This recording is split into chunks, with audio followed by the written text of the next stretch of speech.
Welcome back to Grammar Grade 7. This is Unit 1, Lesson 2. In our last lesson, we explored the two most common kinds of sentences, the ones that make a statement and the ones that ask a question. Today, we round out the set with the final two kinds. One of them pours out strong emotion, and the other issues a command or a request. Stick with me, and by the end, you'll be able to identify all four kinds with confidence. Let's get started. Before we meet today's pair, let's refresh the four kinds of sentences. A declarative sentence makes a statement, and it ends with a period. An interrogative sentence asks a question, and it ends with a question mark. Those two we already know well. Now for the new ones. An exclamatory sentence shows strong feeling, and it ends with an exclamation point. An imperative sentence gives a command or a request, and it usually ends with a period.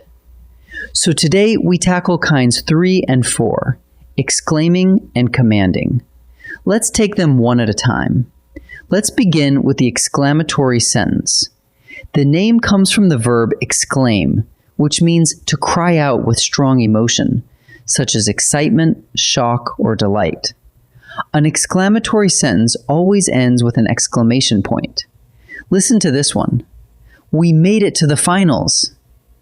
You can practically feel the energy jumping off the page. Here are two more. I cannot believe we pulled that off. And this is the best news all year.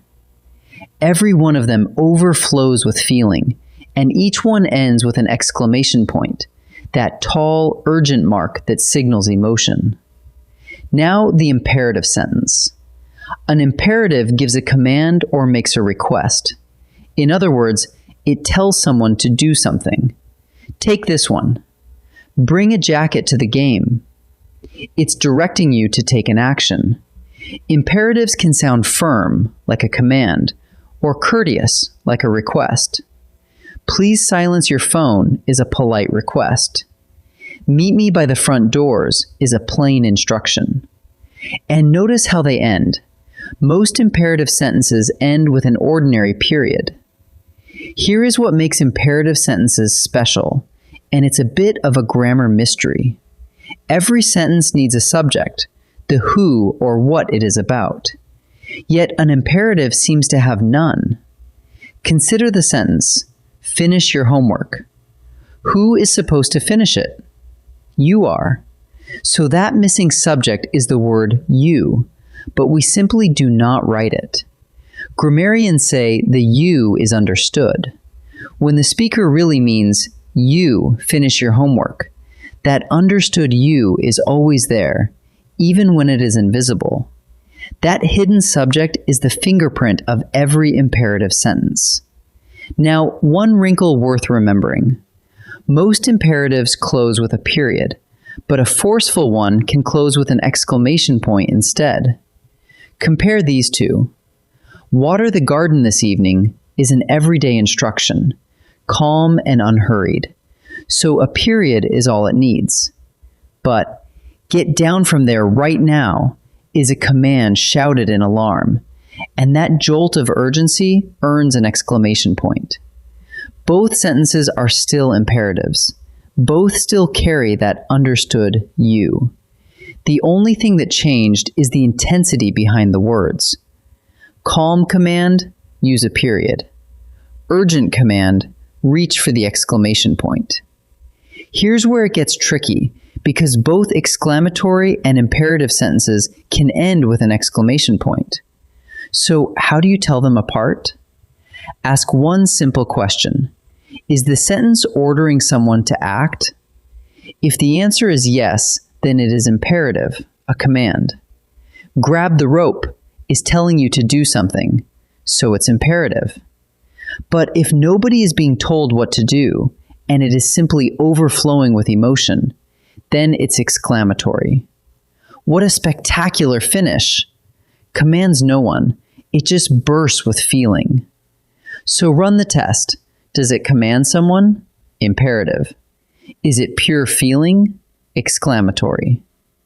Let's compress all of this into a quick check you can run on any sentence. Step 1. If it's overflowing with feeling and no command, it's exclamatory, and it ends with an exclamation point. Step 2.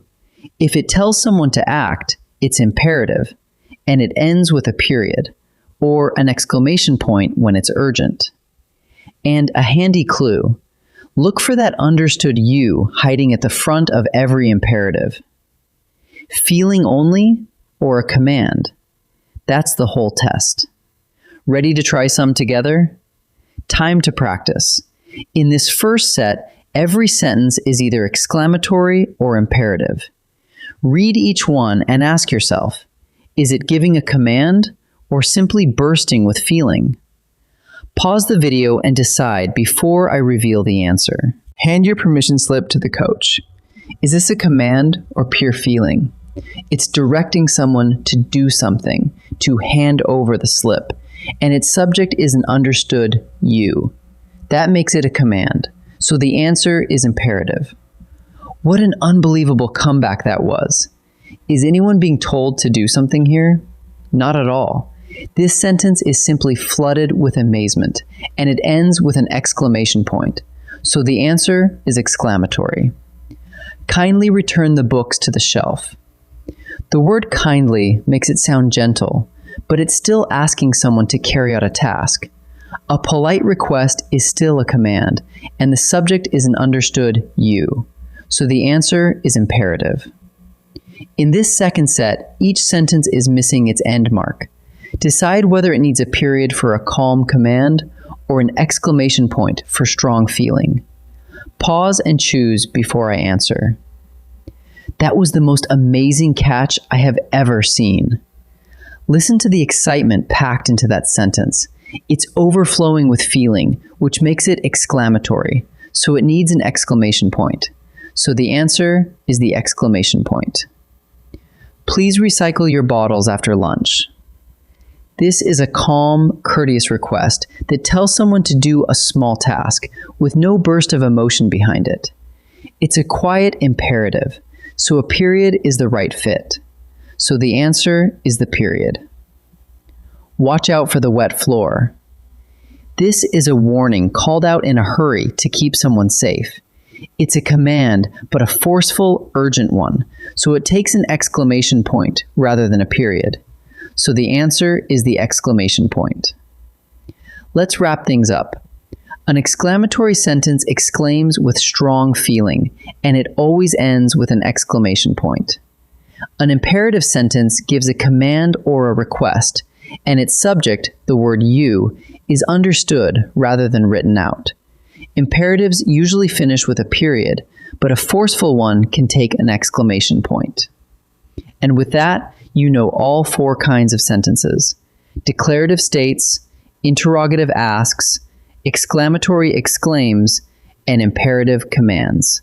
That's a serious grammar milestone. Great work today, and I'll see you in the next lesson.